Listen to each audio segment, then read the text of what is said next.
News చూస్తున్నాం. Hyderabad parliament సమీక్ష సమావేశంలో రసాభాస జరిగింది. చొక్కాలు పట్టుకుని కాంగ్రెస్ నేతలు కొట్టుకున్నారు. ఫిరోజ్ ఖాన్ ను ఉస్మాన్ తోసేశారు. ప్రోటోకాల్ విషయంలో ఇద్దరి మధ్య వాగ్వాదం జరిగింది. మంత్రులు పొన్నం అజారుద్దీన్ ముందే ఘర్షణ జరగడం సంచలనంగా మారింది. మా కరెస్పాండెంట్ అజీం పూర్తి సమాచారం అందిస్తారు. అజీం, అసలు మంత్రి ముందు అండ్ ప్రోటోకాల్ విషయంలో అసలు ఏం జరిగింది? ఒకే పార్టీకి చెందిన కార్యకర్తలు ఇలా కొట్టుకోవడం ఏంటి? హైదరాబాద్ ఇన్ఛార్జ్ మంత్రిగా ఉన్నటువంటి పొన్నం ప్రభాకర్ ఆధ్వర్యంలో గాంధీ భవన్ లో సర్పై ఏదైతే హైదరాబాద్ పార్లమెంట్ సమీక్షా సమావేశం జరిగింది. ఈ సమావేశానికి మొహమ్మద్ అజారుద్దీన్, విహెచ్, రాజ్యసభ ఎంపీ అనిల్, అలాగే హైదరాబాద్ పార్లమెంట్ సంబంధించి నియోజకవర్గాల వారిగా పోటీ చేసిన ఇన్ఛార్జీలు, కార్యకర్తలు, అలాగే ముఖ్య నాయకులు అందరూ కూడా ఈ సమావేశానికి హాజరయ్యారు. అయితే ఈ సమావేశంలో మంత్రుల ముందే ఏదైతే గల్లాలు పట్టుకుని ఫిరోజ్ ఖాన్ అలాగే ఉస్మాన్ అల్ హజారీ ఇద్దరు వర్గాలకు సంబంధించిన వారు ఇద్దరు కూడా కొట్టుకున్నారు. ఇందులో ఫిరోజ్ ఖాన్ తోపులాటలో ఫిరోజ్ ఖాన్ కింద పడడం కూడా జరిగింది. సో ఇంత ఇన్ఛార్జ్ మంత్రుల ముందే జరిగింది. సో ఇన్ఛార్జ్ మంత్రుల ముందు జరగడంతో పొన్నం ప్రభాకర్ గొడవ జరగడంతో సమావేశం ముగిసిందని ప్రకటించి వెళ్లిపోయారు. అయితే అక్కడే ఉన్నటువంటి విహెచ్, అనిల్ కుమార్ యాదవ్, ఇతర పార్టీకి సంబంధించిన సీనియర్ నాయకులు, కార్పొరేషన్ చైర్మన్ మెట్టు సాయి కుమార్ అందరూ కూడా ఏదైతే ఉస్మాన్ అల్ హజారీ నుండి ఫిరోజ్ ఖాన్ ని సంజాయించేటువంటి ప్రయత్నం కూడా చేశారు. వారిద్దరితో మాట్లాడే ప్రయత్నం చేశారు. కానీ వారిద్దరు కూడా వెళ్ళలేదు. ప్రోటోకాల్ కి సంబంధించిన వివాదం, కాన్స్టిట్యున్సీ వారిగా ఉన్నటువంటి ప్రోటోకాల్ ఏదైతే ఉందో ఆ కాన్స్టిట్యున్సీ వారిగా ఉన్నటువంటి ప్రోటోకాల్ ని నేతలు ఎవరు కూడా పాటించడం లేదు. సో తమను ఎవరు కూడా తమకు తెలియకుండానే కార్యక్రమాలు నిర్వహించడంతో, తెలియకుండానే సమావేశాలు నిర్వహించడంతో, ఎలాంటి ఇంటిమేషన్ లేకుండా గాంధీ భవన్ లో సమావేశాలు నిర్వహించడం లాంటివి చేస్తున్నారని చెప్పి ఆ ప్రోటోకాల్ మధ్య చిన్న వివాదం జరిగింది. సో దీంతో ఇరు వర్గాల మధ్య కూడా తోపులాట జరిగింది. ఇరు వర్గాల వారు కూడా కాస్త గల్లాలు పట్టుకొని కొట్టుకున్నారు. కొట్టుకోవడంలో ఫిరోజ్ ఖాన్ కూడా కింద పడ్డారు. మరికొంతమందికి కూడా చిన్నపాటి గాయాలైనట్టు కూడా మనకు తెలుస్తుంది. సో అక్కడ ఉన్నటువంటి సీనియర్ నాయకులు అందరూ కూడా వారితో మాట్లాడి సంజాయించేటువంటి ప్రయత్నం అయితే చేశారు. కానీ మంత్రుల ముందు ఇలాంటి గొడవ జరగడంతో మంత్రి ఒక్కసారిగా షాక్ కి గురయ్యారు. దీంతో సమావేశాన్ని వాయిదా వేసుకొని వెళ్లిపోవడం జరిగింది. శ్రీదేవి, మరి సమావేశాన్ని మళ్ళీ ఎప్పుడు నిర్వహిస్తారు? అయినా ఒకే పార్టీకి చెందిన కార్యకర్తలు అసలు ప్రోటోకాల్ విషయంలో వాళ్ళ పక్కన కూర్చోవాలి, వీళ్ళ పక్కన కూర్చోవాలి అనే విషయంలో ఇంత వాగ్వాదం ఎందుకు? అసలు మంత్రులు ఏమంటున్నారు వాళ్ళ గురించి?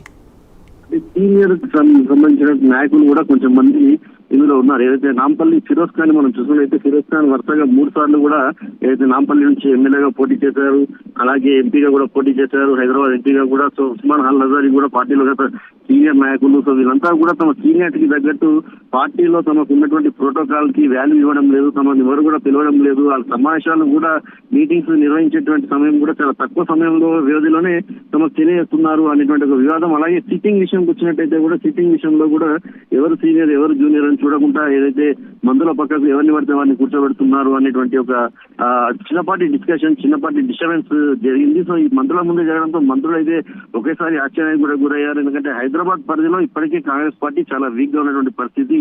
హైదరాబాద్ పార్లమెంట్ పరిధిలో కాంగ్రెస్ పార్టీ ఇప్పుడు ఒక ఎమ్మెల్యే కూడా గెలవనటువంటి పరిస్థితి అందరికీ తెలిసింది. సో ఎక్కడైతే వీక్ గా ఉంది, సో సర్ అనేది కూడా ఎక్కువ హైదరాబాద్ లోనే ప్రభావితం చూపేటువంటి ఏరియా. సో ఎందుకంటే సర్ ద్వారా ఎన్ని ఓట్లు పోతాయి అనే దానిపైన కూడా చూడాల్సి ఉంటుంది. సో ఈ నేపథ్యంలోనే బిఎల్ఏలకు శిక్షణకు సంబంధించినటువంటి తరగతులు కూడా నిర్వహించడానికి కూడా ఏదైతే పార్టీ నిర్ణయించింది. సో ఈ నేపథ్యంలోనే బిఎల్ఏలకు సంబంధించినటువంటి సమావేశం కావచ్చు, వీరు బిఎల్ఏలకు ఎలాంటి శిక్షణ ఇవ్వాలనే దానిపైన సమావేశాలు నిర్వహించాలని భావించారు. సో మరొకసారి పొన్నం ప్రభాకర్ అక్కడ ఉన్నటువంటి ఇన్ఛార్జ్ అంటే హైదరాబాద్ పార్లమెంట్ సంబంధించి నియోజకవర్గ ఇన్ఛార్జ్తో డిస్కస్ చేసి మరొకసారి సమావేశానికి సంబంధించిన తేదీని కూడా చెప్తానన్నారు. సో ఈ ప్రోటోకాల్ సంబంధించిన ఇష్యూ ఏదైతే ఉందో ఇంకోసారి తలెత్తకుండా కూడా చూస్తామని చెప్పి కూడా పార్టీకి ఉన్నటువంటి సీనియర్ నాయకులు కూడా చెప్తున్నారు. శ్రీదేవి, అజయ్, ప్రస్తుతం ఉస్మాన్ ఖాన్ పరిస్థితి ఎలా ఉంది?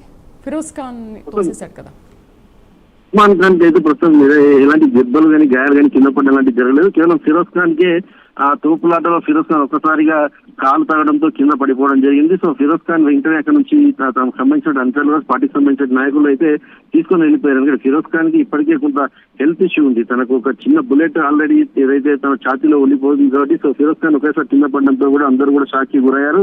సో ఫిరోజ్ ఖాన్ వెంటనే అక్కడ నుంచి తీసుకెళ్లిపోవడం అయితే జరిగింది. సో ఉస్మాన్ ఖాన్ అయితే ఉస్మాన్ అల్ హజారీ అయితే అక్కడే ఉన్నటువంటి సీనియర్ నాయకులతో విహెచ్ తో కావచ్చు, అలాగే ఎంపీగా ఉన్నటువంటి అనిల్ కుమార్ యాదవ్ వీరందరితో కూడా డిస్కషన్ చేసుకుంటూ ఖచ్చితంగా ప్రోటోకాల్ పాటించాల్సిందే, ప్రోటోకాల్ సంబంధించినటువంటి విలువ ఇవ్వాల్సిందే, మీటింగ్ సమావేశాలు నిర్వహించే సమయంలో కూడా ముందస్తుగా మాట్లాడాల్సిందే, తమకు తెలియజేయాల్సిందే అనుకుంటూ అయితే వారితో వాగ్వాదం చోటు చేసుకున్నారు. సో అక్కడ ఉన్నటువంటి సీనియర్ నాయకులంతా కూడా ఉస్మాన్ అల్ హజారీకి అయితే నచ్చేటటువంటి ప్రయత్నం చేశారు. సో తదుపరి జరిగేటువంటి ఏ సమావేశం అయితే ఉంటుందో సమావేశంలో ఇలాంటి ప్రోటోకాల్ రాకుండా చూస్తామని కూడా ఉస్మాన్ హల్ అజారికి కూడా వాళ్ళు తెలియజేయడం జరిగింది శ్రీదేవి. అజయ్, ప్రస్తుతం గాంధీ భవన్ లో పరిస్థితి ఇప్పటికైనా సద్దుమణిగిందా ఏంటి, ఎలా ఉంది? అండ్ కాంగ్రెస్ నేతల మధ్య ఇలాంటి గొడవలు మనం చాలా సమావేశాల్లో చాలా చోట్ల ఏదైనా చిన్న ప్రోగ్రామ్స్ జరిగినప్పటికీ కూడా ఇలాంటివి జరుగుతూనే ఉన్నాయి కదా. సో రిపీట్ కాకుండా దీనిపైన ఏమైనా సీరియస్ యాక్షన్ తీసుకునే ఛాన్సెస్ ఉన్నాయా, లేదంటే పిసిసి అధ్యక్షుడు మహేష్ కుమార్ గౌడ్ దృష్టికి తీసుకువెళ్తున్నారా? ఏం చేయబోతున్నారు నెక్స్ట్? దీనికి సంబంధించినటువంటి అంశంలో ఈ క్రమశిక్షణ కమిటీకి సంబంధించినటువంటి అంశం ఇది. సో ఈ క్రమశిక్షణ కమిటీకి ఎవరైతే ఫిర్యాదు చేస్తారో దీంట్లో ఎవరి తప్పు ఉంది, ఎవరి తప్పు లేదు, ఇవన్నీ కూడా క్రమశిక్షణ కమిటీ చూసుకుంటుంది. అలాగే పిసిసి అధ్యక్షుడు మహేష్ కుమార్ గారు కూడా ఈ విషయంపై ఇప్పటికే ఆరా తీసినట్టు కూడా మనకు తెలుస్తుంది. అసలు ఏం జరిగింది, ఎందుకు గొడవ జరిగింది, అసలు అక్కడ జరిగినటువంటి కారణాలు ఏంటి, ఎవరి వల్ల ఏదైతే ఈ వాగ్వాదం కావచ్చు, లేకపోతే తోపులాట కావచ్చు, ఎవరి వల్ల జరిగింది అనే దానిపైన కూడా ఇప్పటికే పార్టీ నుంచి ఏదైతే ఆరా తీసి తెలుసుకునేటువంటి ప్రయత్నం కూడా చేసినట్టు మనకు తెలుస్తుంది. ఇక సాధారణంగానే కాంగ్రెస్ పార్టీ అంటేనే ప్రజాస్వామ్యం ఎక్కువ, ప్రజాస్వామ్యం ఉన్నటువంటి పార్టీలో ప్రతిసారి కూడా మనం చూస్తూ ఉంటాం. తమకు సంబంధించిన నేతలు తమ హక్కుల కోసం కావచ్చు, తమకు సంబంధించిన క్వశ్చన్ చేయడం వెనుక కావచ్చు, ఖచ్చితంగా క్వశ్చన్ చేస్తూనే ఉంటారు, దానికి సంబంధించి ప్రశ్నిస్తూనే ఉంటారు. ఏ మీటింగ్ జరిగిన కాంగ్రెస్ పార్టీలో సుమారుగా ఏదో ఒక ఇష్యూ ఉంటూనే ఉంటుంది, ఏదో ఒక వాగ్వాదం చోటు చేసుకుంటూనే ఉంటుంది, ఏదో ఒక కాంట్రవర్సీ కామెంట్స్ వస్తూనే ఉంటాయి సర్వసాధారణం కాంగ్రెస్ పార్టీలో. అయినప్పటికీ కూడా ఈ ఇష్యూని చాలా సీరియస్ గా పరిణతి తీసుకుంటామని చెప్పి పిసిసి అధ్యక్షుడు ఇప్పటికే ఈ అంశానికి సంబంధించిన దానిపై ఆరా తీస్తున్నట్టు మంత్రి పొన్నం ప్రభాకర్ తో, అజారుద్దీన్ తో, అక్కడ ఉన్నటువంటి అనిల్ కుమార్ యాదవ్ తో, విహెచ్ తో మాట్లాడి తెలుసుకునే ప్రయత్నం కూడా చేస్తున్నట్టు కూడా మనకు తెలుస్తుంది. సో దీనిపైన ఖచ్చితంగా ఎవరి తప్పుందో వారిపైన పార్టీ యాక్షన్ తీసుకోవడానికి కూడా ఆలోచన చేస్తుందని కూడా చెప్పారు. సో అసలు ప్రోటోకాల్ సమస్య కూడా ఎందుకు తలెత్తింది, ఎక్కడ తలెత్తింది, ఎవరి వల్ల తలెత్తింది అనే అంశంపై కూడా ఏదైతే పార్టీలో దీనిపైన ఒక డిస్కషన్ చేసి అక్కడ ఉన్నటువంటి ఎవరైతే అక్కడ సమావేశంలో ఉన్నారో వారందరితో మాట్లాడి అసలు ఎవరు దీన్ని మొదలు పెట్టడానికి కారణం, అసలు ఈ గొడవ జరగడానికి కారణం ఎవరు అనే అంశాలన్నీ కూడా తెలుసుకొని దీనిపై తగిన యాక్షన్ కూడా తీసుకునేందుకు కూడా పార్టీ ఆలోచన చేస్తున్నట్టు కూడా మనకు తెలుస్తుంది. Thank you.